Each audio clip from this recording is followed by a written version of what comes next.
This was recently you put it in? I guess it was a couple of years ago now. Yeah, a couple years, but I saw it. I don't know why I saw a link to it, but when I saw that you were coming on the plan,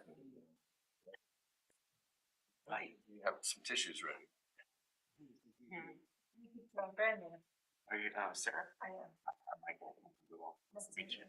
Hi, Sarah. I'm Tim Malott. Hi, Tim. And I'm Van. Oh, I'm sorry. Van. You was going around with people. Kyle. Hi, Kyle. Can you hear me? John Barlow. Hi, John. Van Hunsaker. Okay. Kyle's new like you. I'm gonna keep an eye on because Commissioner Irwin's supposed to be. Oh, that's right. Yeah, and it was on West Route, right? On no, two routes. Oh, the other Ozzy went route. off the count. Oh, that. Oh, man. Oh, somebody did. Up there it said, sounded like they said, I said man. Oh, it's. Said it again. Van. Oh, I just did say. No, it's Ben. Oh, now it says Ben. Van. Bam. Van. Oh, Van. Ben, Bam. When he was mayor, that's what they called it, Mayor Bam.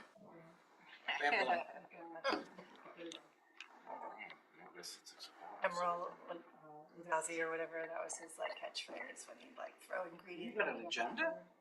Bam. We do have one. Yeah, we do have one, yeah. I had to read through it because it's like some of the things were Chris presenting and then I'm now having to kind of make sure I'm doing it right. Yeah, Chris wasn't able to make it because the basketball game that was postponed ended up being tonight, so I'm acting as Chris tonight. You have a player on the team? Yeah, or I think he's coaching the basketball. He couldn't, no. Hearing, is that why you Yep. got me here? Yep, you were still I chair. don't have a gavel, but I called the Philomath Planning Commission February 18th meeting to order. You want to call the roll call there, sir? Darlene Rose. Here. John Barlow. Here. Tim Malott. Here. Van Hunsaker. Here. Josiah Justin, I don't. Yeah. Kyle Cup. Here. Sarah Mitchell. Here. And then Spencer Irwin's supposed to be joining online, but not here yet. And So, yourself. and Michael Bibble here. So yeah, we have a quorum. Okay. Go ahead and introduce the new commissioners. Yeah, so we have a couple new planning commissioners on here. And I think what we'll do on this part is you can kind of give a little introduction yourselves and kind of like what brought you to being on the planning commission. And so I'll start, we'll go counterclockwise. So I'll start with Sarah and just kind of give a little introduction. Hello, I am Sarah Coulter Mitchell. I'm relatively new to Philomath. My husband and I moved here in 2022. My husband's a longtime resident of Corvallis. I am new to Oregon. I moved in 2021 from the city of Chicago. While living in Chicago, I had the opportunity to be a sustainability coordinator for the village of Park Forest, which is a small suburb of Chicago, about 20,000 people. And so I spent a lot of time with Planning Commission and with the Environmental Committee and a bunch of different committees. And I learned how important it is to be involved in your community. And so when we moved to a town that was smaller in size, I was like, okay, compared to Chicago, because there's not really volunteering in Chicago. And if you're on a long list and you rarely get picked if you volunteer. So it's like, well, I'm gonna get more involved, and the Planning Commission seemed to be a good fit for me. Well, welcome. Thank you. Welcome. And welcome to the big splash in a small pond versus a small splash in a big pond is how I could compare Chicago to down the sides of Philomath.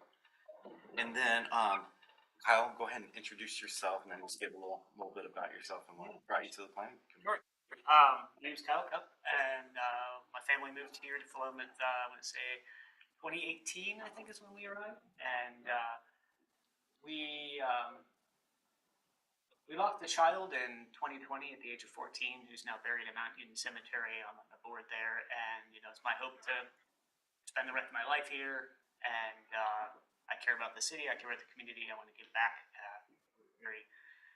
Our neighbors and community were very supportive of us in our time of need, and I just want to kind of give back. And I knew there was a need on this commission, so I volunteered to help serve. So thank you for allowing me here. Welcome aboard. Thank you for joining us. You will let the record show that Josiah. Nope, Josiah Justin is here now. Now we have all 7. All right. I guess, yeah, the next part I have to move on to because with the election, selecting a chair. Yeah, do you want to go ahead and read that? Yeah. At the first meeting of the year, the planning commission shall elect by ballot a chairman and vice chairman who shall be members appointed by the city council and who shall hold office at the pleasure of the planning commission. According to Oregon Planning Commission Handbook published by Department of Land Conservation and Development, or DLCD, Oregon chapter of the American Planning Association, OAPA, in 2015, the responsibilities of the Planning Commission chair include. Sorry. Didn't make sure there wasn't something on there because. No, again, Okay. The responsibilities of the Planning Commission chair include conduct a meeting, the only task that is the sole responsibility of the chair, diffuse hostility, elicit relevant testimony, keep commission on track, ensure participation among all commissioners, lead commission to conclusion, define issues, promote planning, set agenda, joint function with the planning staff. The vice chair assumes this duty in his absence. Commissioners have traditionally volunteered themselves or nominated another commissioner to serve as the chairman for the year. Once all the nominations and volunteers have been made, a vote is taken. If more than 2 nominees or volunteers are received, it is recommended to have 2 rounds of voting. In the first round, each commissioner votes for their top 2 choices, and the votes are tallied. The 2 individuals with the most votes will move forward to a second round of voting. In the second round, each commissioner has 1 vote, and the votes are tallied to come to a decision. This 2-round process ensures that the chair has been selected by a majority of the commission. Following selection of a chairperson, the same process is repeated for the selection of vice chair. The city manager or designee will lead the commission through the selection process. All votes are recorded for public record. Anything else? That's all I got on my script. Nominate Tim. I'll second it, or I don't know if you have to second a nomination. You can, yeah, I think, You accept the nomination. You You don't have to. Yeah, I will. Okay. If it suits the pleasure of the commission. It's my pleasure. And I'm not ahead. Are there any other nominations?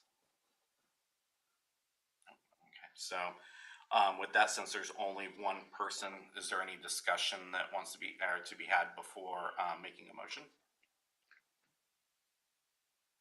I guess there's already the motion you recommended and you seconded, so technically the motion is on the table. Yeah, but do we vote? Yeah, on this one, it's like, because there's not more than 1, I guess, like, we can just vote, like, not have it, like, I think we don't even need to do a written, from what I understand on that, we just need to. Acclamation. Acclamation, yeah. Okay, so all of those in favor of Tim Malott being chair of the planning commission, raise your hand. And any opposition or any nay? I don't think I get to vote because I'm not on the planning commission. No, you don't have. You guys are 2. So, yep. With 6-0, Tim Malott is the chair of the planning commission.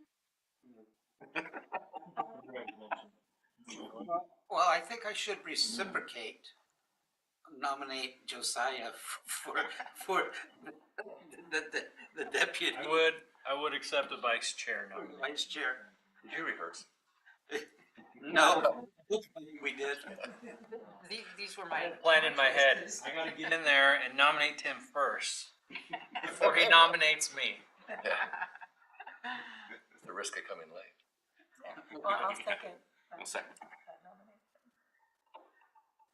Any discussion about Josiah's nomination? Or, oh, yeah, thank you. Any other, people, to be nominated for, vice chair? Any further discussion? All right, we've already got a, first and second on, Josiah being vice chair, so all those in favor, raise your hand. Aye. All right, any opposed? Any abstaining? Okay, it looks like we've got, so, yeah, you are now the vice chair. Congratulations. Now we'll walk out the door and let.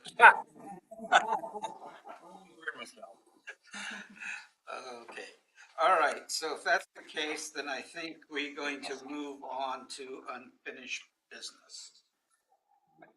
For the first, under development code and language update, the review of the proposed zoning map changes. So I defer to you. All right, now let me go ahead, I'm gonna go ahead and share the maps to the people at home.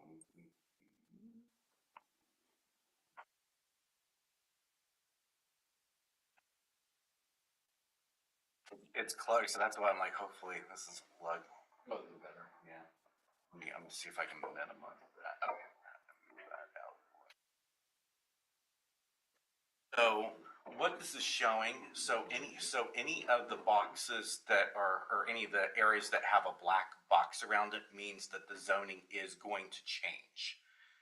Any of the ones that don't have it, they're staying the same zoning. So a lot of this, like the industrial park zoning is kind of going away and becoming light industrial. That's one significant change.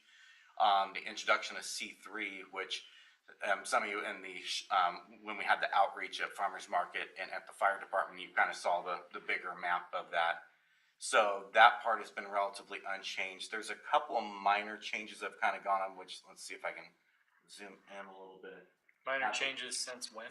Since we had the public outreach after speaking with specific landowners that talked about their concern or that the use, like this specifically for the OR that's going away, it's like some of them were zoned R2. I'm curious on the date of those changes. Of those changes, When was the outreach? The original outreach was in October. So we had two at the farmers market and then one at the fire station. So back in September, October. So that's when these new changes were The incorporated? new changes was at, there's been a couple of people, and I don't know off the top of my head which specific ones, but they were in the OR specific one who were saying, well, this use, this has not been the use, for example, or there's a development for affordable housing that's kind of in this area that may come in, I think, right. Well, I'm asking because the last time we reviewed this was, what, around September? Yeah. Yeah. So you're saying then, Very, like I think two specific lots. yeah, okay, so what are they? What are the specific changes since that October? One went from being R2 to R3, so Right I think there, this one was those- R2. There's two lots. That was there. part of our change.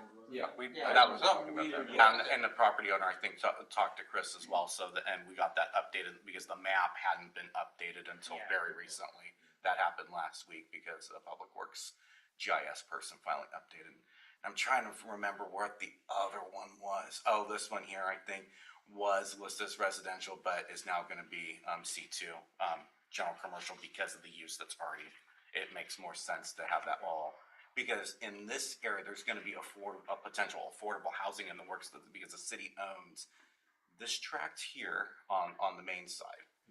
And so it's like and one of the property owners is saying with the use, it's like that they potentially could be working with the city on either the city buying the land or donating the land because they found repair issues with the building. So that actually goes in line, but having that all in the same zoning for that affordable housing project, which I don't know the timeline of when that's gonna get started, but it is in the works, and I learned about this last week.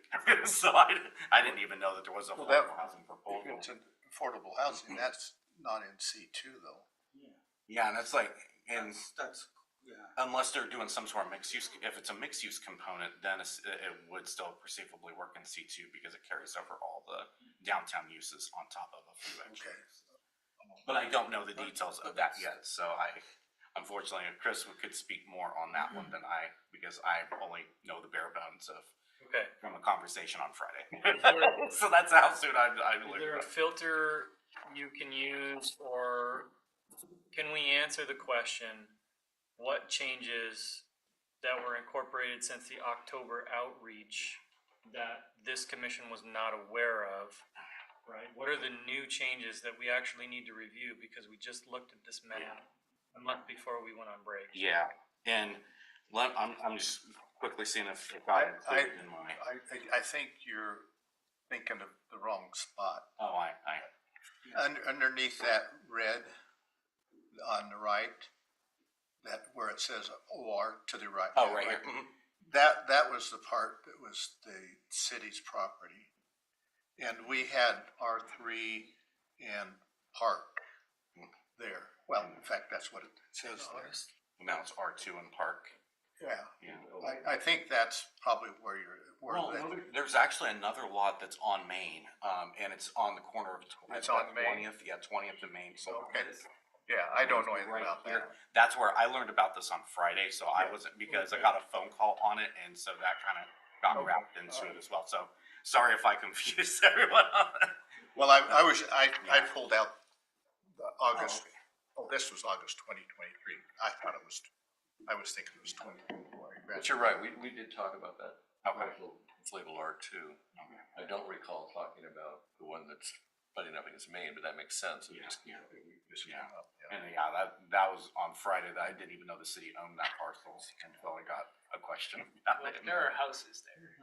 Yeah, and it's like, and the one on the 20th and Main Park, that is from when I looked it up, it looked like that's a vacant lot, but then on the College Street side, there's another property that's abuts it, that, they found that there's so many repairs that have to be done to the foundation, that it'd be cheaper to raise the house, so that brings that property potentially in a conversation, but super early phase, where I just did the response on Friday to the person to possibly reach out to Chris and discuss that further. So the owner has made the request to change it to C2.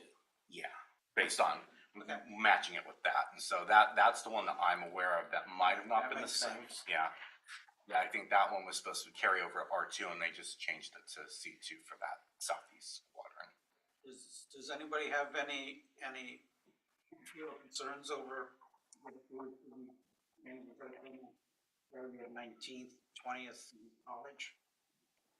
Yeah, I look at those two lots you're talking about that have the residents on it, that face college, going to the C2 to be a positive thing. No, I'm fine with that. You might, Michael, in all those small R2s in the boxes, you might explain that for the new folks. Why there's a box why that's changing. Okay, so And what the OR was. So OR was the, called office residential districts that kind of allowed the existing houses to be there. And the original intent is that the Highway 2034 couplet was going to use College Street in Maine versus Maine and Applegate, which is what ended up happening. And so what's done kind of along here, it's like, and it doesn't really match the use, and a lot of them are single unit properties. And they can't really make any expansions or anything because it's technically it preserves the existing use, but doesn't allow expansion of it because it's considered a non-conforming use. So in the elimination of that district, what it's doing is like trying to match them up to what makes the most sense. If they're all in the residential, then we want those as residential. If it was commercial, then we want it commercial. And one of the, which I'll get more into when I get to the staff report part, when you go a little farther west, I gotta get to the right street here. Yeah, so on 13, so yeah, on this corner, it's like right now that's OR, and technically the uses that have been on that property, it's like the building doesn't meet the setbacks because office residential has a 10-foot front yard setback. That building was built in 1930, so it was supposed to be and function like a business in downtown. So in my site design review that I had to do for a tenant change, it's like, okay, it's a non-conforming use and a non-conforming structure, and the lot was technically not conforming because of setbacks. So in the proposal, that going to C1 remedies all those issues. So it's like trying to think about this, and that's part of like the downtown streetscape, so it makes sense that this would be all tied in with the downtown zoning district versus what's been there, which hasn't really functioned the way I think anyone intended when the OR was created in 1983, I believe is when the OR district came to be. So give a little history of when planning highway routes change the couplets, and then you have a leftover that it's like it's not really helping anyone at this point. So cleaning that up is that was the main intent behind a lot of those changes. And then some of these other ones in the downtown area, it's just making it where everything is zoned downtown because there's a hodgepodge of some general commercial and light industrial, and those lots aren't really being used as light industrial. So it's better to have it so we have a cohesive downtown, so part of the climate friendly area, or some of this area is anyway, that we passed last year that will eventually have to, there's another report that's we're getting, and then we're gonna have to do another vote at some point with, and then the city commission passing a new ordinance, but that's getting way ahead of myself here. But yeah, it's kind of like, and so, yeah, we gave links to the map, so like, if in the future, after giving a look, if there's any questions on something or something looks different, just let me know. Well, while you're right there, Yeah, that R2, just above the words there in the black, Mhm. I thought we was gonna change part of that to C1 on the opposite side on Applegate between 13th and 14th. I thought Gary had suggested that, and I thought we went along with Where are you talking about, Van? Applegate. On Applegate, okay. Applegate, right there, right below your. oh, here, Right there. Yeah, I thought Gary had suggested we do that. Now, maybe I thought we was going. Part of that, that's the area that's kind of all over the place because of the floodplain that's in there, that those apartments, properties are kind of jerry-rigged in there. If you were to go in and look at the apartments, and then the other is the church that's there. Well, I'm just saying, I thought we did change that, but maybe apparently we didn't. I think we talked about it, but Didn't. Okay. I don't think we did. Okay, that's fine. and I know what the number again is because I had to, like, for some of the research that the OCW COG is doing because that's part of the climate friendly area, trying to find out, does this count as restricted income housing? I'm like, well, they take section 8, which any apartment complex that they meet code, they have to now. And also it's below market, so it's like, so I'm trying to make the argument to DLCD, it's like this should count as that we have some affordable housing, but by federal definition, it doesn't count because it's not bona fide income restricted. But at least we're getting that counted in the units in the final report, and this was a little bit of a fight to get to say, it's like, yes, this is below market housing, while it's not your traditional income restricted, it functions in a similar fashion, just without the extra requirements. And I guess on the opposite side of the road of 13th there, I guess I don't recall us changing that to R3.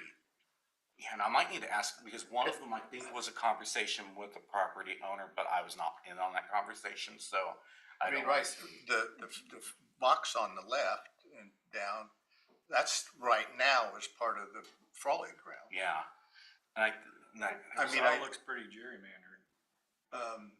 So I'm puzzled by that. and I wanna ask Chris about And that, then I can. right try to now, go there's there. nothing there. I know there's gonna be a church. Yeah, I remember that. Oh, yeah, it's part of the Living Word Church, and I thought Yeah, they were talking about cottage cluster, or like, I thought there was a talk about cottage cluster, which then that makes me like, why do we have it R3 when the new zoning cottage cluster would be in R2? Yeah, so I think there might need to be, and I'm gonna write this down because I think that gives me a question too, because I was not in on that conversation, but there has been some conversation between Chris and Living Word Church, What is on the that. process of getting those conversations updated in the GIS file?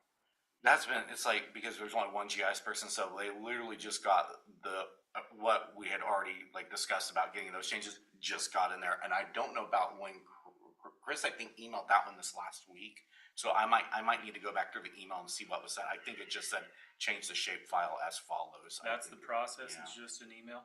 Yeah, to the GIS person, Steve Lucky is a Okay. or Lucker.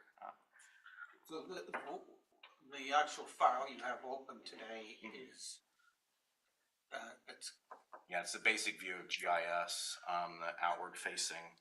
and does the file have a date on it? That is a. So I can go in, and look at it? Yeah, I wanna see. Let me turn something on here, I wanna see. This one looks different than the one I have, so that's why I'm like, I'm, Tax lots aren't Yeah. turned on. I just wanna check and see if I can see anything about the dates. That's.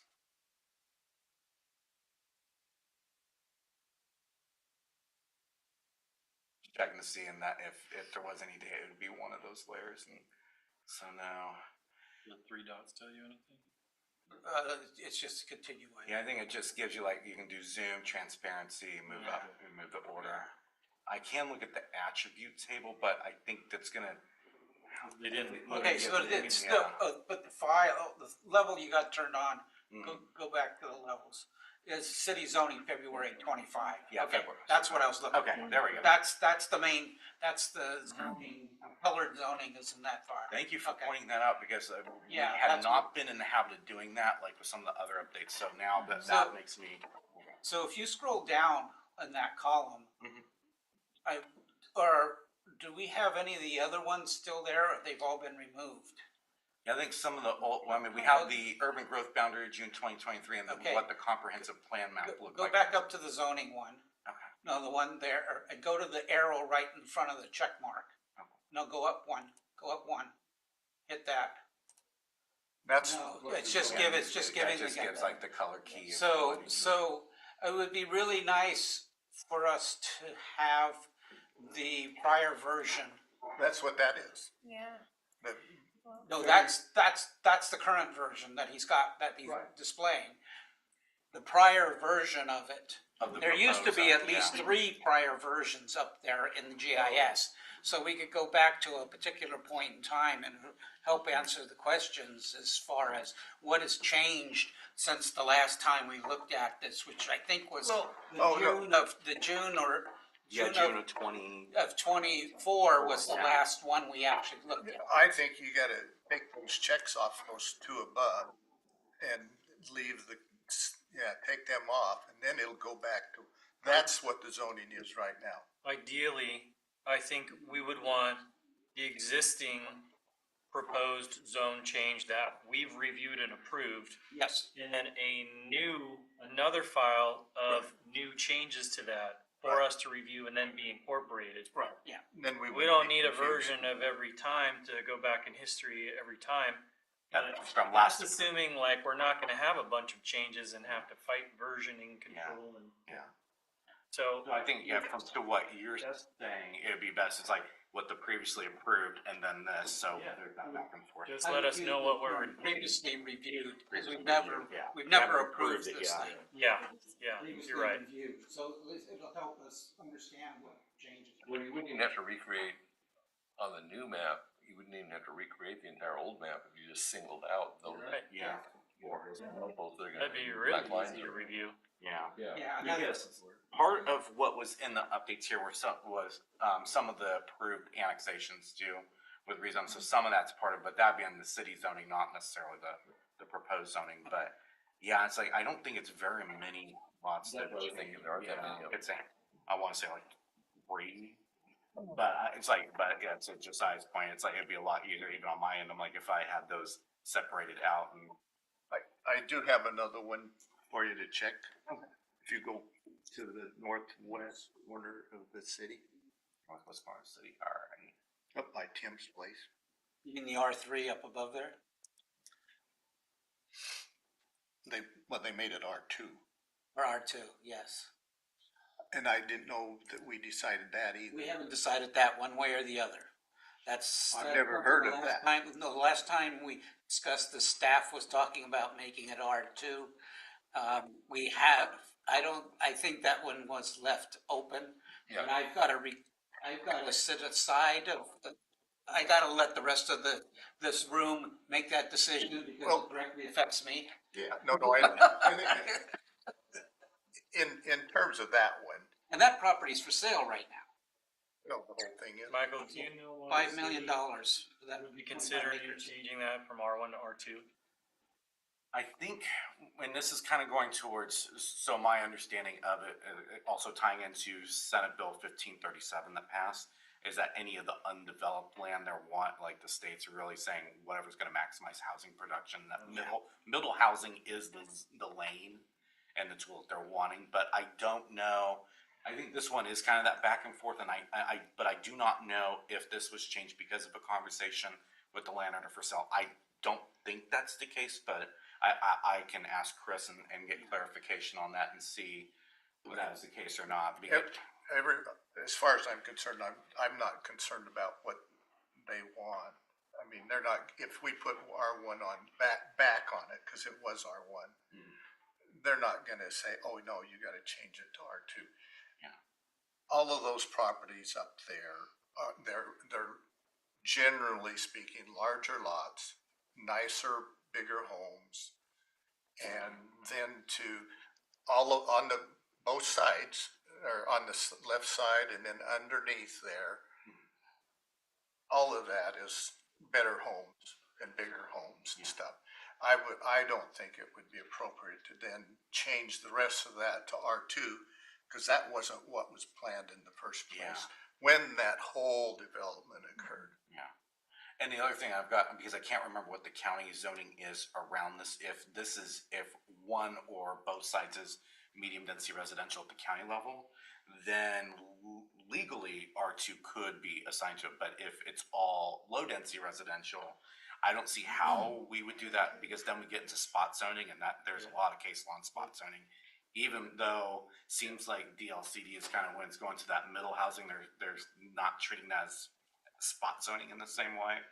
So I don't know. So that's kind of another nuanced conversation. But I mean, right now it's zoned R1. R1, correct. As of right And now. I want us to leave it that way.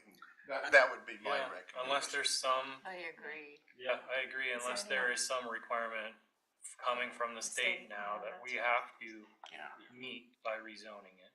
Yeah, that forces our hand. It doesn't seem like that is And I don't think a hard requirement, but yeah, I would like to get Chris's perspective on that. You know, Yeah. if he has more to say on it. You know, and I know it's the goal of the city. You can correct me if I'm wrong. I'm speaking out of term. Please immediately. Okay. That to try to maximize housing, to provide more affordable housing for the city, and that because that's what we're short on. We're not short on R1, and that's, I think, part of Chris's argument. Yeah, I have great concerns because there really is very poor access. And if you were to put on 25 acres, you were to put in an R2, you could put 30 units an acre. Perceivably, if they're doing the 10 townhomes at the maximum build out with 10 townhomes, then yeah, it could get to about 30. 30 per acre, so you're looking at, my math is 750 Potentially, homes up there, and there isn't the access to do that, unlike some other areas. Isn't there a water problem up there also? Yes, but the city has recently solved it with the amount of demand that is there. They put in With what's there the now. generator Right. that I know you hear when it Right. runs. Yes, but there is also, whoever's gonna go up there is gonna have to do a major issue dealing with water.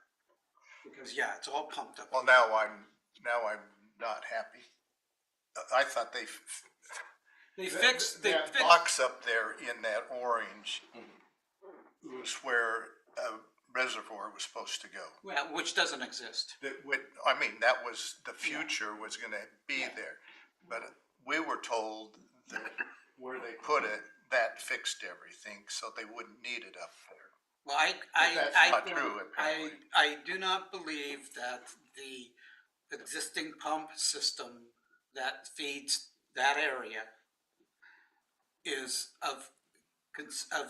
sized for anywhere close to an R2. Well, I mean, even Home R1, population. I mean, if you already got a problem now, It's been solved. well. The short term's been solved. the problem was is that all the pumps, there are pumps there, and that's how the water gets up the hill. However, when there was power failure, there was no power. And so then the water system went dry. And so we would have a Leilani and a Hawaii issue, or what's called in Hawaii issue, where you didn't have any water. And the same thing happened down in California. And there's another potential issue at that site too, when it's still like, anything on that north and west side goes to the western sewer pump station. Like when going out, and that's getting closer to capacity. This is a separate conversation going on that hasn't affected anything on the zoning map, but one of the reasons that happened and another property up on the north edge of 12th hasn't been able to develop because there needs to be a sewer trunk line to get sewer capacity to go to the Newton Creek pump station. So that's a whole different conversation. So as of right now, unless that gets diverted with that, whenever that pumps or the sewer track goes in that gets it to Newton Creek, it's like, I'm not sure we even have the capacity right now to develop it beyond R1 at this point anyway. So I mean, that's a whole different, because that conversation, I wasn't in that conversation. That's like, because they're like an annexation and another, it's like, we want to build, but it's like they're even delaying the annexation application. It's like, well, once the sewer line goes in, that's going to connect it to Newton Creek's pump station, then they want to annex. But until then, they're like, there's no reason to even go down that rabbit hole. And Is the city putting those sewer and water requirements on the developer when it's developed? this one's going to be different because it is in the long-range utilities plan for the city to have a sewer trunk line that goes, so what that will do, once it finally goes, it will provide enough capacity that all the stuff that's in the urban growth boundary up here, including this track, which is a question about annexation, and then whatever one that was adjacent to it that annexed in, but they haven't been able to develop their property because there is no functional sewer access at this point. Because the other issue, if we ran it down 12, the pipe size changes, and there may not be enough to actually help the units up above, and could put stress on the existing sewer line that runs down 12th Street to pump station. This is one I wish I had public work. It's like, Kevin would probably explain a lot better than I, but yeah, that Made sense. yeah. But the other thing too, we gotta remember, and this is Gary was reminding us repeatedly, what we're looking at is 20 years into the future. Yeah. So while all those things, including the water, is a problem today, and in 20 years into the future, what do we want it to look like? So, Yeah, assuming that's all been solved, and it will have to be solved if anyone's gonna develop Yep. anything. At any level. Yeah, and so so right now, in tandem with Senate Bill 1537, what they're doing at the legislature level is if there's any of these shovel-ready infrastructure projects, and it looks like that's the thing stopping development of something, those get a higher priority in the ranking list, and some of those will get funded. And it's like, and I know Chris has spoke with the state delegation that could impact on that and get what they're needing to say, because I have two property owners that want to write letters in support saying, we want to develop this and hopefully provide something that resembles middle housing that the state is in support of, but they can't, because without sewer line access, they can't. So you're saying that the state will have money that may help fund that? Yeah, I just don't know how much, because they rank it on, is it shovel ready? They have rank high, medium, low. And from everything, when I look at the metrics, I think that scores high. But the part that might bring it down is that there isn't developers like double on the ground because the annexations haven't happened. The one annexation hasn't happened yet because they're gonna wait until it's appropriate to do the annexation. I don't blame them. That's like, you don't wanna do it before you develop, because the other property that annexed in has been in a holding pattern for 3 years now. Okay. Well, so, I guess I would like to, do you want us to make a motion at all to change something on that map? Or do you want to wait? Let's wait, and I forgot to read a background statement before when this is, so I'll read this part. Okay. And then that kind of, this is an update to the proposed zoning map changes the commission has been working on for the past 18 months. No action is needed The planning commission has been working on new zoning at several locations around the city.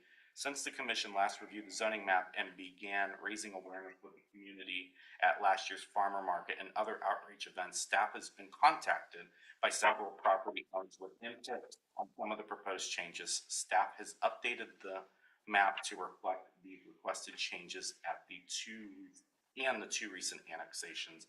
And it's like, and I just wish, it's like, because I was out today, most of the day, not feeling well, so it's like, I didn't get that briefing. It's like, okay, which properties is it again? I got the email with some of the changes, but I don't know. It's like, I'm going off the top of my head of which ones, because two of them I had conversations with, but I didn't know if anything got changed. They were all in the OR.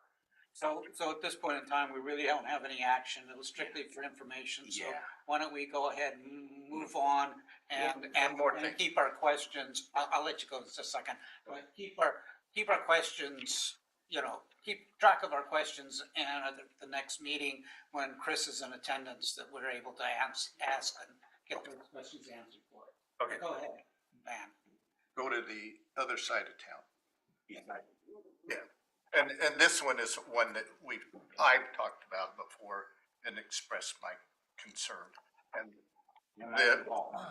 the C3. D3 right there. This one or this one? Or just in general? I prepared a little memo of, as I've said before, I'm totally opposed to making that area C3. It needs to stay the light industrial, and what I wrote on those little memo, on that little memo is kind of the highlight of why. And so which properties are we talking about? All of them that say C3. All of them along through there? Yeah. The whole, it's, I didn't put this in, but I don't want, 9th Street, Corvallis. And that's what that would begin to do. That's just one of the issues. And so that we don't spend a lot of time, that's why I wrote this little memo. There's more issues, like I say, I didn't say anything about 9th Street and other things, but I'm just dead set against it. So we can go on.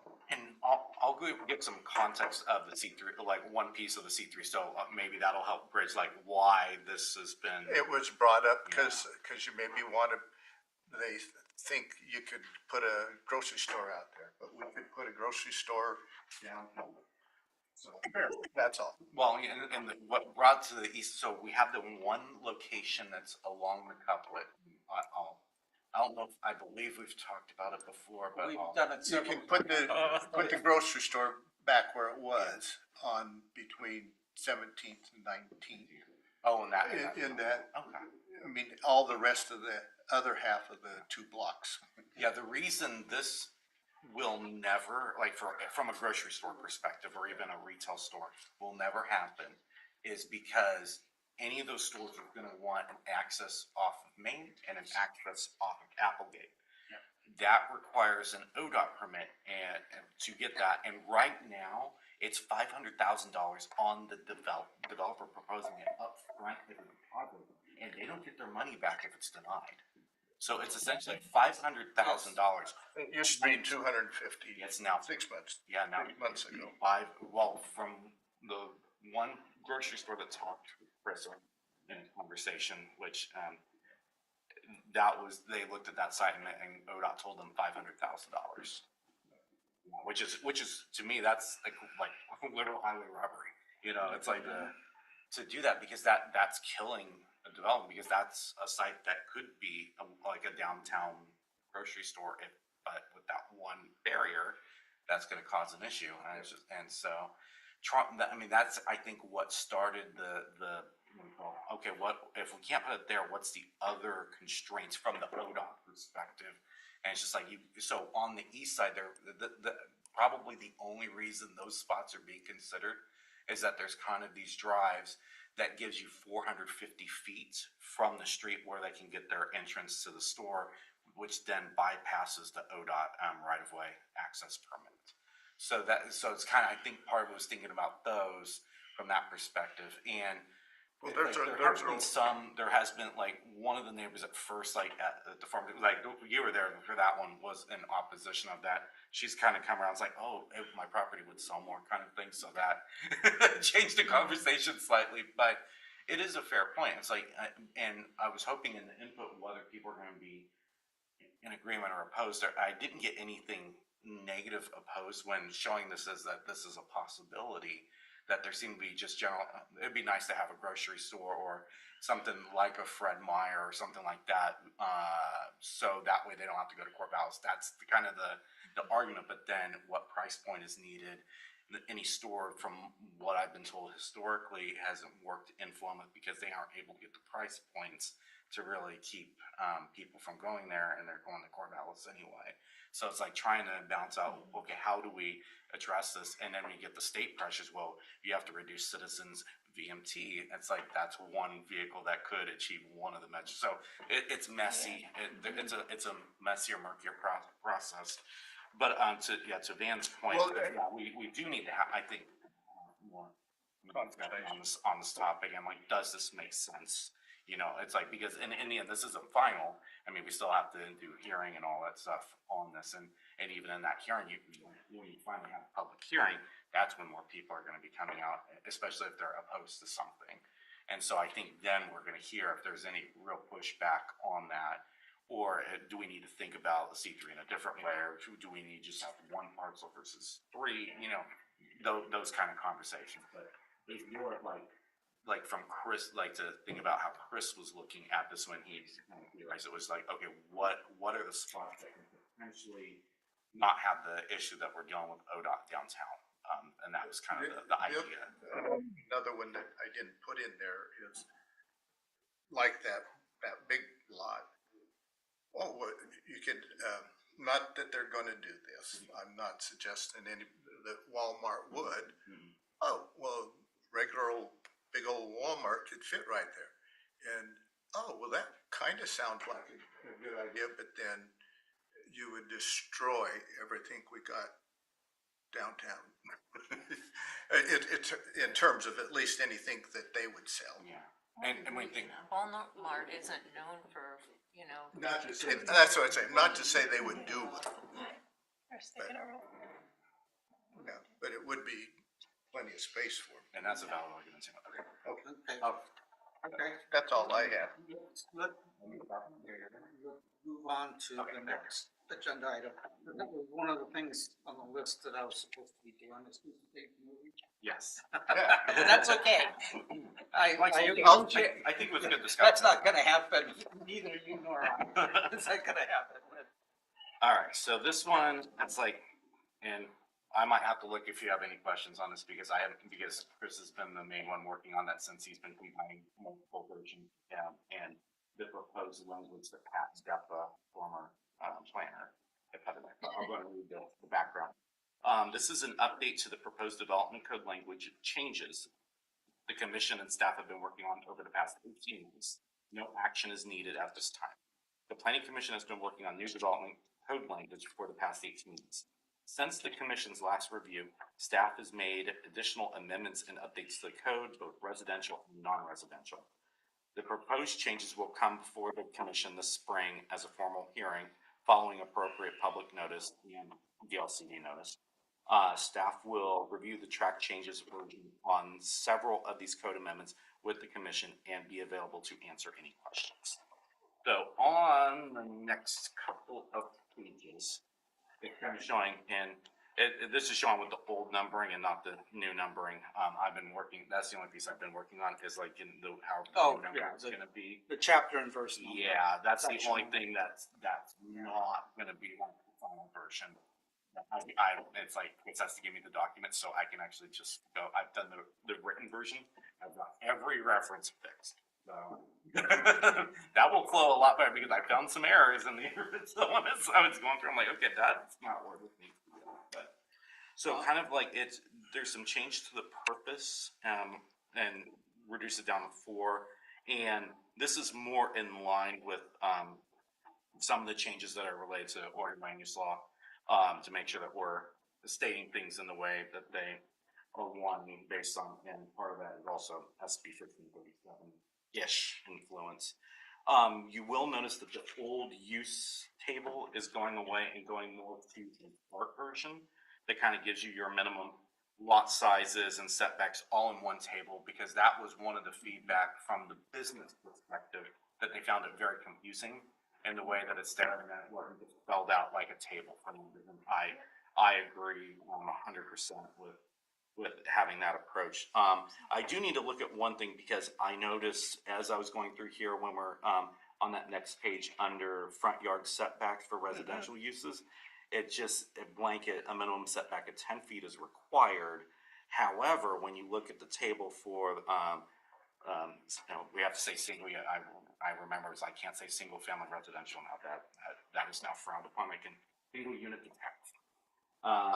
Has the setback still on the chart as 15, as long as well as and then mobile home park, cottage cluster, townhome, then goes to 10 feet.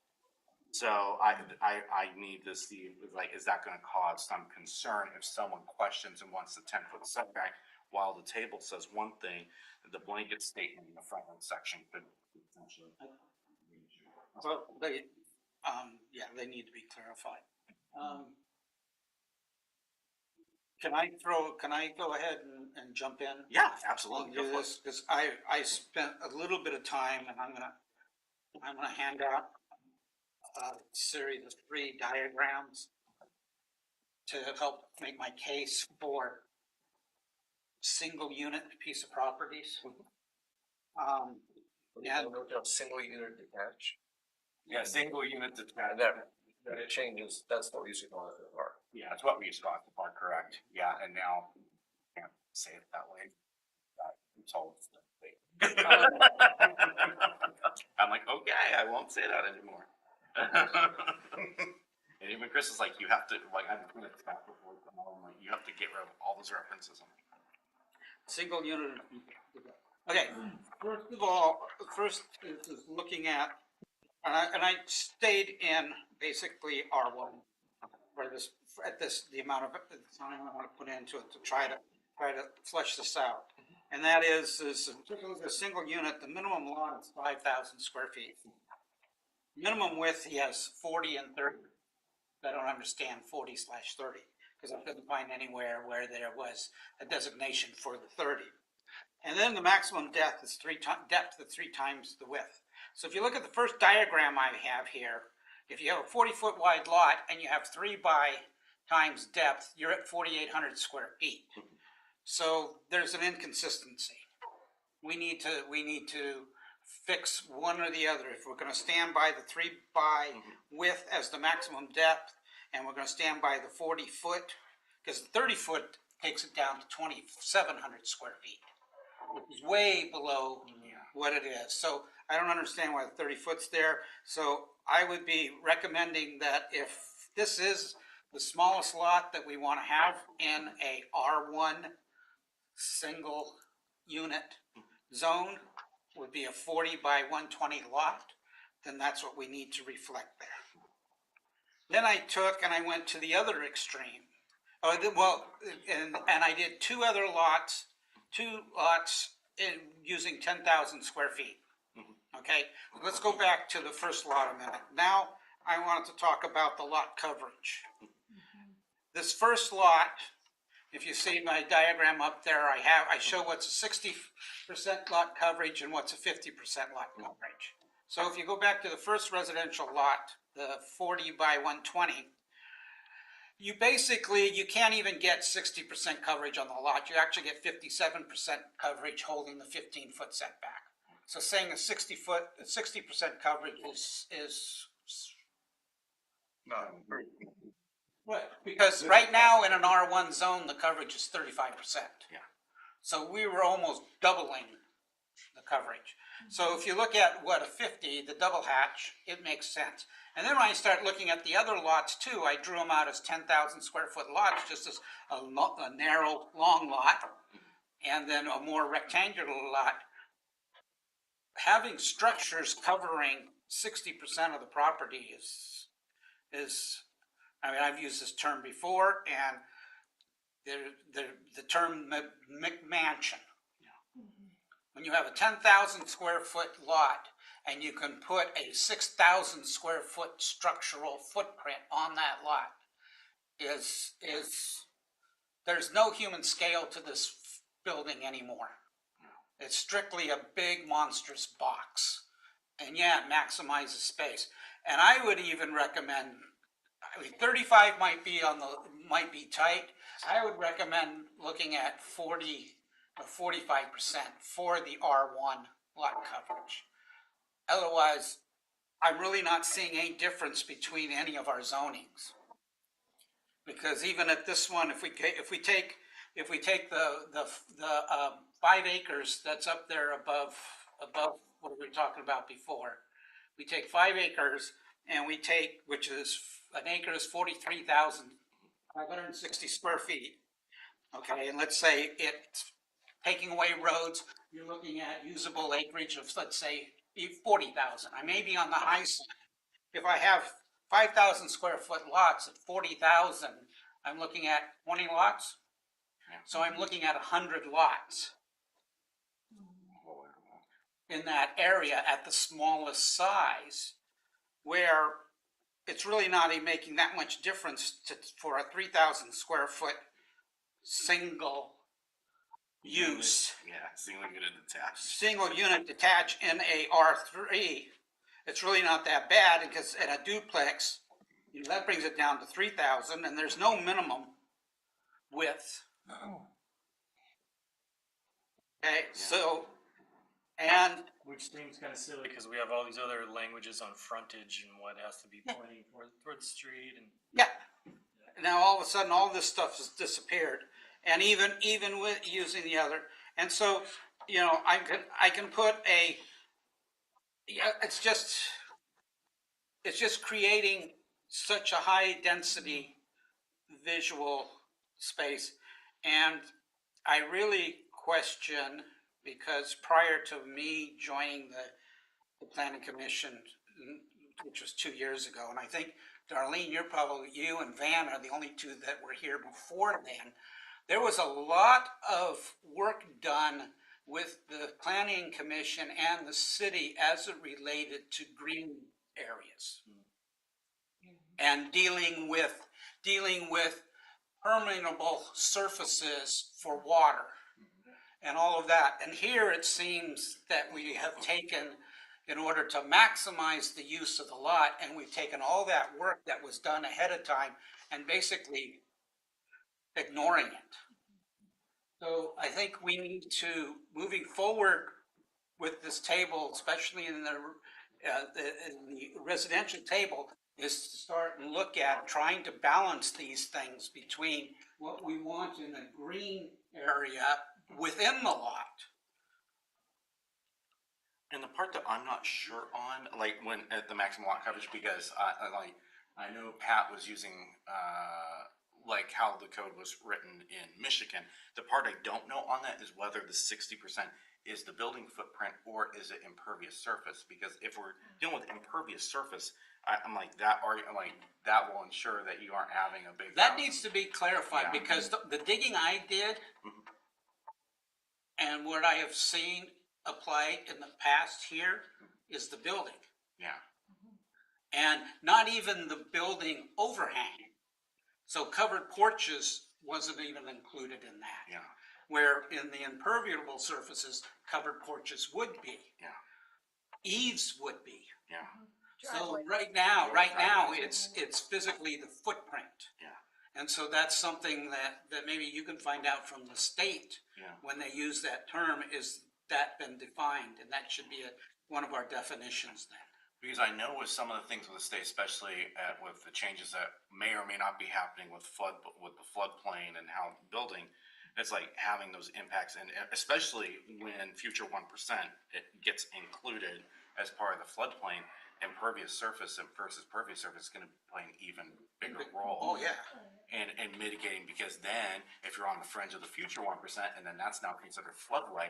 Now, if you make too much impervious surface on that fringe, even if it's in the part that's not in the zone, that person and whoever authorized the development could be sued, causing damages downstream. So that's another to take into consider, like, What you're saying, Timothy, I hadn't thought about what you said, but you're right. And, I mean, when we did this, this diagram, I mean, we just, like, again, the state wants us to have smaller lots and stuff like that. So whatever we was looking at, if it was 7,000, oh, well, let's change that to 5. We considered absolutely nothing but change the number. And all those things that we've done before, how that impacted it, we didn't even look at that. So you're right about that. Yeah, and because even from my own mind, I said, I gotta sit down and I gotta draw this out. A picture's worth Oh, yeah. 1,000 words, so that's why I did it. And on the same subject, let me touch on a couple of the others that I have, because there really isn't much more than that in this section that we talked about. Well, you've already picked up the 15 going down to 10 foot for the front yard, which we've never talked about. In the next. In the text, yeah, we've never talked about that. In reality, we went through a variance recently on a piece of property we allowed to go down to 12 feet from 15 feet because of its configuration on the street. All right. And then, the unenclosed porch, whatever. Going down to C, side yard setbacks, going from 5 to 3 foot. If there's 8 feet between it and an adjacent structure. Well, then under D, you have setback exceptions. I can go into the setback with a chimney. I can go into a 3 foot setback with a chimney, and a chimney is going to be a minimum of 2 feet thick. Now I'm down to 1 foot along the side of the building. Has anybody taken a look and dealt with the fire code as it relates to accessibility in and around the building by going to this narrow? And dealing with the other, I mean, theoretically, I could put a 24-inch bay window. I may not want to, but I could put a bay window in a 3 foot side yard. And so all of a sudden, I'm seeing, that we're getting into areas that are going to be impacted by the fire code. If not, the fire department definitely has a voice in saying what we do with it. So, I mean, all of these things that are in the narrative would never come before us before. This is the first time I'm seeing it, unless I missed something. No, you're right. thank you for giving me that context, because I didn't have any context either way on that, so I'm like, that's why I'm like, you might need to point those things out to me, so. And the other one then is in the special yards, can go down to 8 feet. I believe the fire code specifically says you can only go down to 10 feet between two structures on the same lot with the type of construction we've got. So again, we need to go beyond just what we're trying to do here. We need to look at the related codes that, and I've said in the past, being in the design business for so many years, giving the people that want to develop the lot as clear guidance and as clear as instructions as possible is going to get us what we want, which is more development. The more we create a quagmire, the less people are going to be wanting to be involved. And that's what my concern is.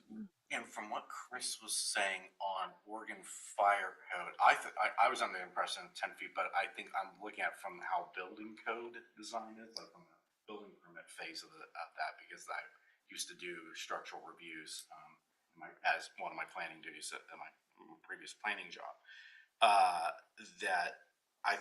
So from there it was 10 feet, but according to Chris, the Oregon Fire Code says 8 feet between structures. Okay, then I can correct it. Yeah, but to me, it's like, and that's kind of like where I was like, Chris and I did have kind of a conversation. It's like, well, does 3 make sense? I was thinking along the lines of accessory structures, like not like a habitable, like your shed or something like that. That in most places, 3 feet seems to be what's been allowed as a side and rear yard setback for a shed or something like that, because we do have currently For an accessory structure. structure. Yeah, that's what. If that was added to this language, it would be a non-occupied accessory structure, then yeah, I would agree with the 3 feet. So for the occupied, that, but yeah.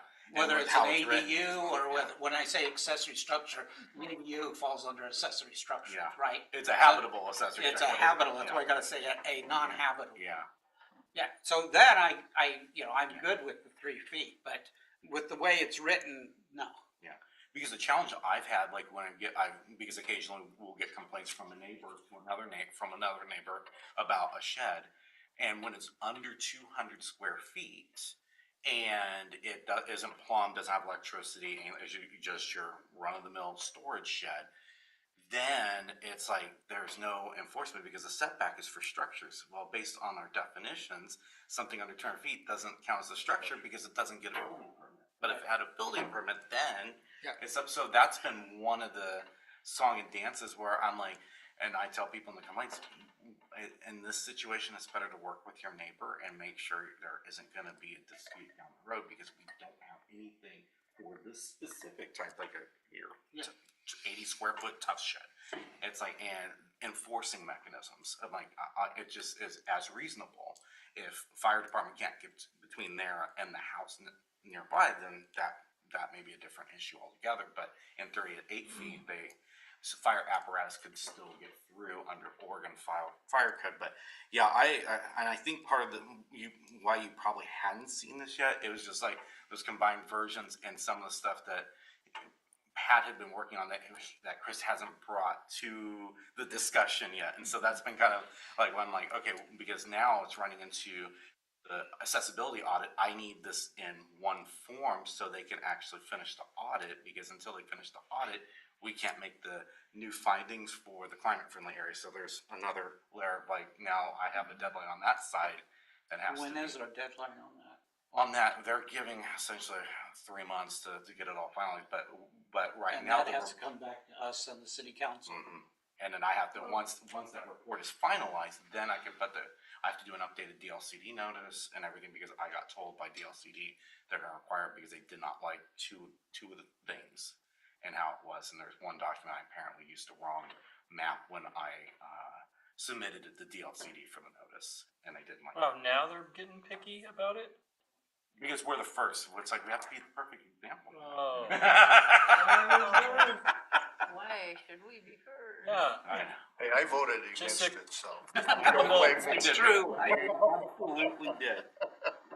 Just a couple months ago, they were kind of like, yeah, whatever feels good, Yeah. submit it. But you guys are gonna make the deadline. Yeah. Unlike some No of good the- deed goes unpunished.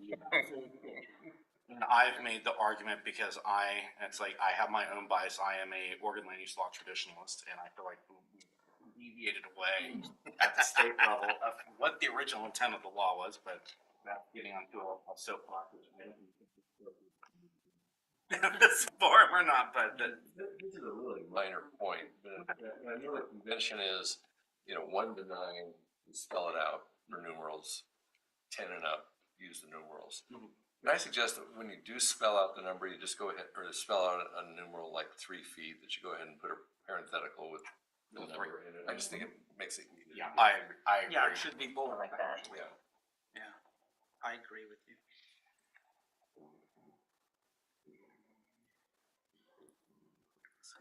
That's what I had. Did anybody else have anything? I'm sorry to jump in. No, that's. Great That was Good. good. You look at what I highlighted and we're on the same page. Yeah. Just for one, Chicago's standard lot is 25 by 125, and maximum permeable space is 60. 60%? No, it's 75%. Yeah, 75% covered, Covered. impermeable. impermeable, not necessarily, yeah. So permeable minimum 25. Mhm. Which is like basically like a postage stamp. Yeah. It's similar to. I was gonna ask you, the small one, is that a realistic, I mean, to me, it looks like, wow, is that a realistic size of a lot? I mean, Looks like Mill Pond. Yeah, it is close to that's- Mill you're Pond. right, you're right, yeah. Yeah, it can be done. It's just, Well, yeah, you're not always gonna have these rectangulars on that piece of property. Well, I think it's a understand that. great, But it's a good example. depiction of what you get from the language we have in our code. How a builder's gonna maximize a property by making it narrow and deep. Yeah. And that may not generate the kind of neighborhoods you actually are trying to create with the code language. Shotgun shack. Long and narrow. And I think the 30, so I think I wrote, you know, how it said Oh, 30 and 40, it's on a cul-de-sac. Because it's gonna be a radius, so it's like, it's a 30-foot in linear, but the radius may actually still be 40, so they can access the traffic.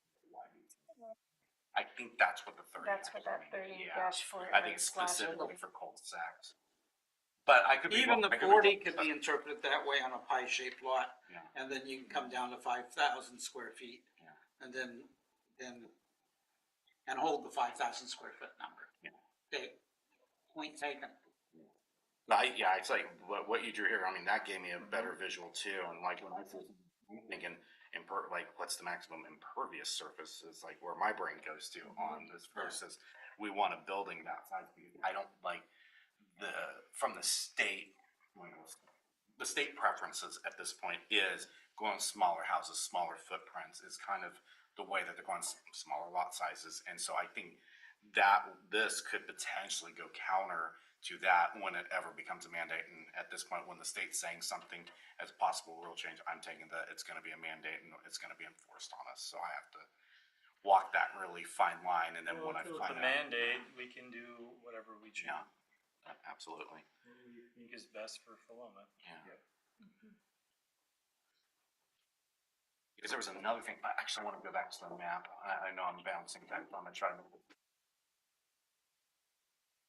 Oh, doing good, we're only at an hour and 10 minutes. Yeah, and the last item will take like 5 minutes on that. Oh, I got some more stuff. We got more stuff. You got more letters? I'm trying, if this will cooperate with me, I wanna go back down the Mill Pond Crossing just for a moment. Because, this is the other thing that changed. So, Up higher. I was like this part There right you here. go. Yeah. There you go. Oh, I see what you mean up higher. My understanding, this was R2. Am I incorrect on that? Or do you remember that being R2? Okay. And the reason I say that, because of the annexation, I just see another, I see another issue. Yeah, This that parcel does not have the right. Which layers do you have on, Michael? Yeah, I don't think you have the. Yeah, on the- I have the current one, and to me, that's the There's future, no but the future one, that's also a problem. This has to be R2 with what we passed for annexation So, with the. down proposed zoning, change boundary. Oops. Let me turn, okay, I wanna turn off. Yeah, you the guys zone. turn those off. Okay, that they can get, so yeah, there's one update that they can get done, so. they That's what added they're gonna do to cottage structures, cottage clusters. Yeah, that's what they're doing. So that has to be R2, or it's gonna be non-conforming to the configuration. You know, upon crossing, my understand, because I thought this was the whole thing was R2 in this proposed rezone, and the reason, I'm like, if we make this R1 now, and then this is R3, it's gonna look like it's not zoning. And so I just like, looked at like, okay, that could potentially be an issue, and I was making the argument why this should remain as R2, because some of those lot sizes are kind of a little bit on that smaller. If we're going to 5,000, I think there's a couple in here that would technically be non-conforming lots. I need to go back and. We did discuss that. Yeah, it came down to like changing R1, dropping that down by a couple hundred square foot, I think. Yeah. Or changing it to R2. Because We if, didn't end up in.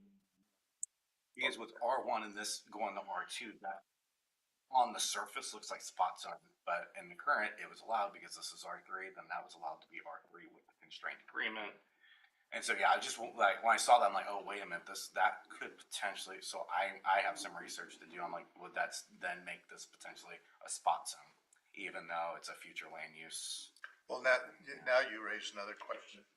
The properties that are being worked on or you're evaluating on, now that shows there R3 right there in that corner. Okay. Yeah, and then that's gonna eventually go down to R2. Well, that's the one that's 4 by 5. Yeah, and the fiveplex is under the new, with the new R2, fiveplex is allowed up to 10, and up to 10 townhomes depending on. The R2. Yeah. And that's part of the middle housing, language from the state. Yeah. Yeah, it's like, so my graphic, when I made it, I'm like, it's You can't correct. keep I'm up like, with the state. I don't know that. I'm struggling, because Yeah. there's so many changes, I'm like, and then I have to brief everyone.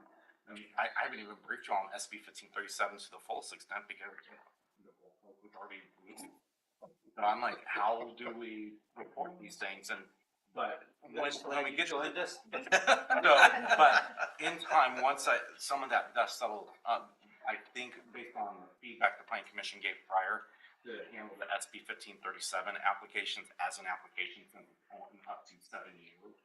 Law can just better just to handle it separately than dumping that all into the zoning code, just to then have to change it in 7 years. So that doesn't seem to be a good use of anyone's time and more confusing than beneficial. So I will be working on an application for that.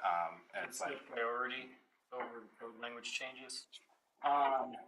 the code language changes, it's like, to me, it's still the higher priority, it's like, the application for SB 1537 is gonna be secondary, but we need to have that flushed out, so then I can see what all needs to be included in the application that deviates from what's in our code, so that's because right now, there's some variances that, or they call them adjustments now in that language, that our current variance language would not be it would be a type 3 or type 4 kind of variance, and so that would go counter to SB 1537. But I have concerns. It's like one of the requirements of the low bar. It's like it's going to create more housing than if it wasn't allowed. Seems to be probably the reason every land developer is going to come in with it, because that's the lowest hurdle, or like the lowest burden of proof to show.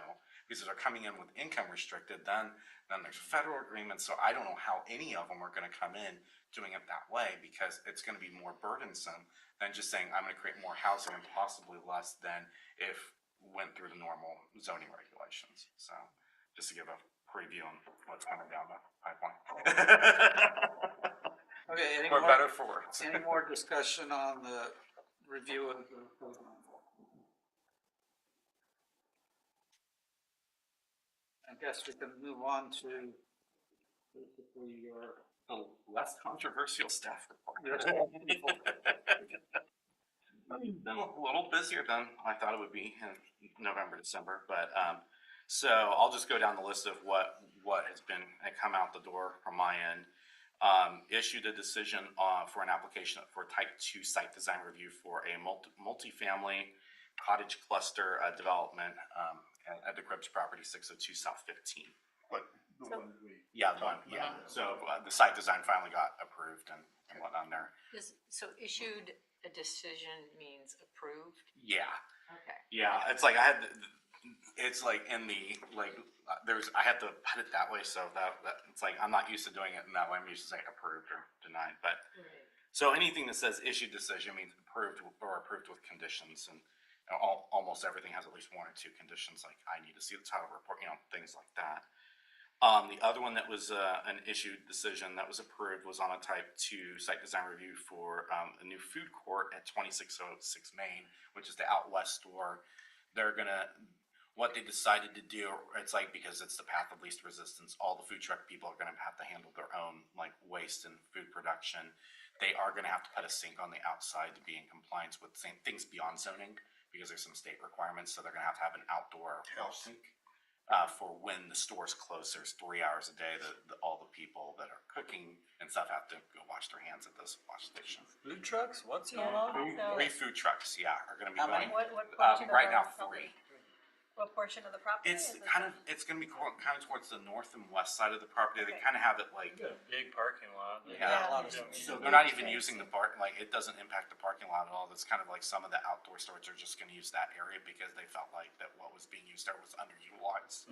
And they've gotten so many people asking about why not do food trucks? It's like, because there's not really any place out to eat like that option, so. Right. And originally they were gonna go the route of have it plumbed and all, like, and everything, but when they saw all the extra regulations, it was impractical, so the state, or Benton County, actually encouraged them to go this other route. They just have to confirm that the people are licensed and And, And the parking, because they don't, are not parking with the driveway access, because they close off the driveway access from 26th Street.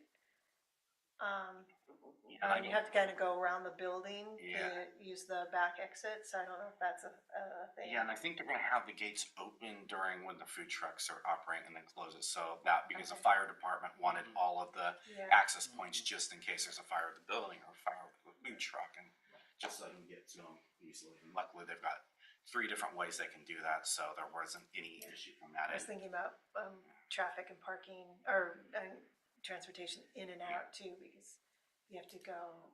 Yeah.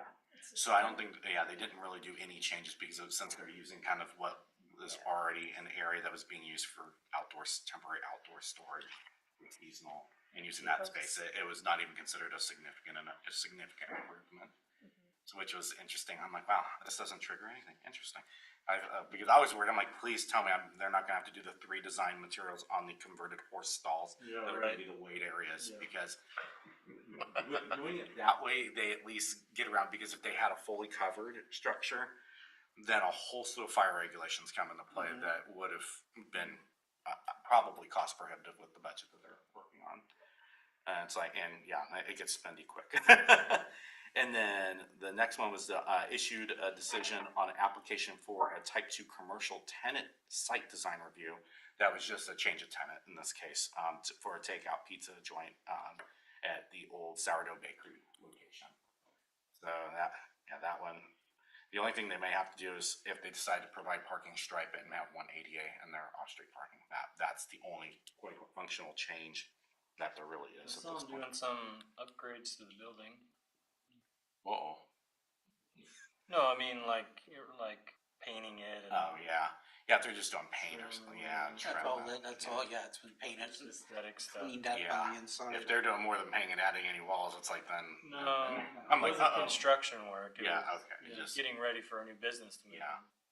Hopefully they get, because, and what was interesting, because it's zoned office residential, the improvement would have actually triggered the 3 building materials if it was C1.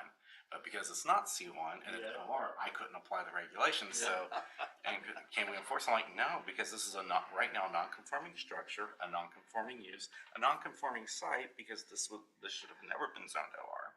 It should have been downtown zone, because that's what it functioned as since 1930. And then issued some floodplain permits for the Skirvin Park area for the area grandstand improvements. With a more complicated of that part of the review was the bathroom that's going to be wet flood proofed, and then vents that will allow the water to flow through in the case of a flood. That was actually the more complicated. So that was not your straightforward flood permit review. It's like I had to review the engineering drawings on, make sure. Luckily, they went through the non-engineered flow through vents. That's just Bernoulli principle, and water goes in and goes back out. So that, at least I didn't have to get the engineering calculations out to figure that out. And then the other one was to the property at 323 South 15th wanted to convert their covered porch into an enclosed art studio, which added foundation. So luckily they already had flow through vents and the rest of it, and I'm just like, and just keep them the same height and a proportion to the rest, and they were able to show me that, and then it was fine. And then there was a home occupation permit that was issued for a cottage food baking home business at 780 South 16th Street. And then a decision on that's wrong. That should be a type 1 site design review, not type 2. Okay, so there's an error. It's a type 1 site design review for adding an ADU at 1904 Starker Place. But issued a decision on number 8 means approved. Yeah, it was approved. Okay. And it should be a type 1, not a type 2. So that is a typo that I just saw now. My copy and paste kept everything. And then down below the building permit, since there are lots of planning meetings. So. And our building permits are still called single-family residential. Yeah, and they have to. That's the fun part. It's like, for that, they have to because of the functional class of the international. So I'm like, they're having to say single family. You can't say that anymore. You have to say single unit. I've asked this before, and I guess I always forget. What's Glorietta Bay? Oh, Glorietta Bay. Oh, yeah, okay. Oh, that's, oh my gosh, I should know that off the top of my head. Is that the wine? No, Not the The RV, is that the RV? Yeah, the RV, Oh, the RV storage. Yeah, the storage RV shed. storage is Gloria. That's all called. Gloria. Oh, okay. Yeah, I think one more of their storage buildings finally has something proposed and being built. When the pharmacy finally went out the door, I was worried that it was gonna get sunk because of one thing, and it's like, I'm like, oh, that alley is never gonna be built, so that should not be an issue. We almost killed the parking lot because of. Are they still good? Yeah, they're good. Yeah, they got the building permit issued and everything. And what was sad is that all this came up after the site design review was approved. And I'm like, why were we talking about this now? This should have been talked about before, but it got resolved, so. A question for Sarah and Kyle. Did you guys, I mean, like they were talking about, we've been working on this stuff for a year and a half, actually probably more than like 2 years. I mean, essentially we're we're working on the comprehensive plan and redoing the development code. Have you given them all what we've done so far in terms of draft form? Or do you, or have you got it? That I don't believe they have had that. You don't have anything? like No, that? No, like, they need it. meeting agendas or notes or anything like that. I haven't received any of that. Yeah. Put it online. What's that? Yeah. Put it online. I mean, I watched one, an old news. Oh, well, the meeting, but I mean, just actually the documents themselves or online, either way. Well, when Tim and I came aboard a couple of years ago, we sat down with Pat and Chris. Just individually, they gave us the binders with the code and everything, and that was very useful. I mean, it's still drinking from a fire hose. Yeah. But it was very useful and helped us orient, gave us a point of reference anyway. Well, I was thinking about it in terms of, well, it's mentioned here, maybe this spring, I'd probably see maybe this summer, we might get to finalizing it. But would be good for them to have a chance to go through all that before it Do not show comes them. to it. No, it's biting my tongue, literally. Exactly. And some of that I'll definitely need because history, I definitely have to focus on that piece. But on application, that part I can totally, that's down to another. It's just But I suggestion. that does, that orientation to happen. Or I will, orientation, but then actually the information. yeah.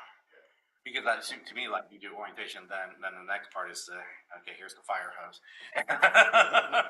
Here's all the information.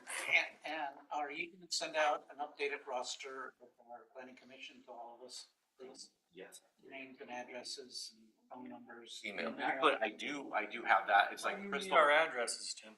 Huh? You need our. When you fail to disclose a conflict of interest, you can point it out. Yes. Crystal has already updated all that, so I'll just have to ask her how to send that out because it's. Yeah, I don't want you to take that chunk and just create it. Whatever, yeah. Because I realized I used that to actually call the roll, printed that out, but I took off the address and email. All right, that's all I have. Is there any other new business? Old business, new business. Anybody have anything else? Oh, I have a question. I love the spiffy new nameplates. So Yeah. what happened to the old ones? They're being repurposed? I'll have to ask Crystal on what's being done with Still it. hanging around. I'd like to take mine home just in case. I'll ask and see. Well, you know why it's new. New logo. The brand is beautiful. Yeah. Looks great. Because if they're not gonna be using them, like, why not get those for I the. think it's misleading. 'cause Memento, I've you know? seen the sun. So, There's Sunday on this? Oh, I guess, it's rising over the peak a little bit, yeah. well, that's all we ever did was a little bit. Crystal, the new city recorder has just been on it with the rebranding and just, she's been laser focused. Done fantastic job and making sure that these look professional and inviting that, it's like, oh, this is like, it makes you feel like, okay, now let's get down to business because it's something aesthetically nice to look at on top of it, you know? Sure. All right, I call this meeting adjourned.